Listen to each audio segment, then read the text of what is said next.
ఆయన డైలాగ్ అందరికీ సుపరిచితమే. ఇప్పుడు ఆ డైలాగ్ని మన చిన్న 5th క్లాస్ పవన్ మీ ముందుకు వస్తున్నాడు డైలాగ్తో. అందరూ ఒకసారి ఆహ్వానిద్దాం. మీరందరూ కామ్గా ఉండాలి. ఇక్కడ కొంచెం గోలగా ఉందమ్మాయి. మా పేరెంట్స్ కూడా మీరు కొంచెం కూర్చోండి, సహకరించండి ప్రోగ్రామ్కి. అక్కడ అందరూ కూడా కూర్చోవాలా, చైర్స్లో కూర్చోండి అందరూ.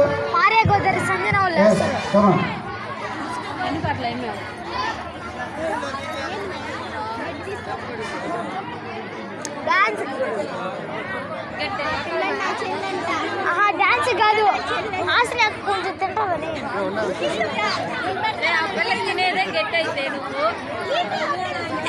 కాదు. ఆశ్చర్యదేవా, ఏమంటివి జాతి నెపమున సోదరికి ఇందులో అర్హత లేదందువా.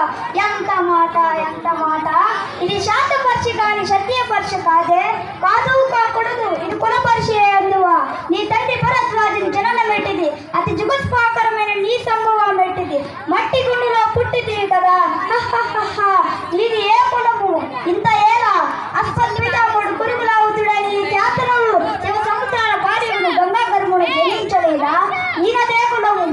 నాతో చెప్పింది వేమయ్య, మా వంశానికి మూల పురుషుడైన వశిష్ఠుడు దేవవేశయకు ఊర్వశీ పుత్రుడు కాడా.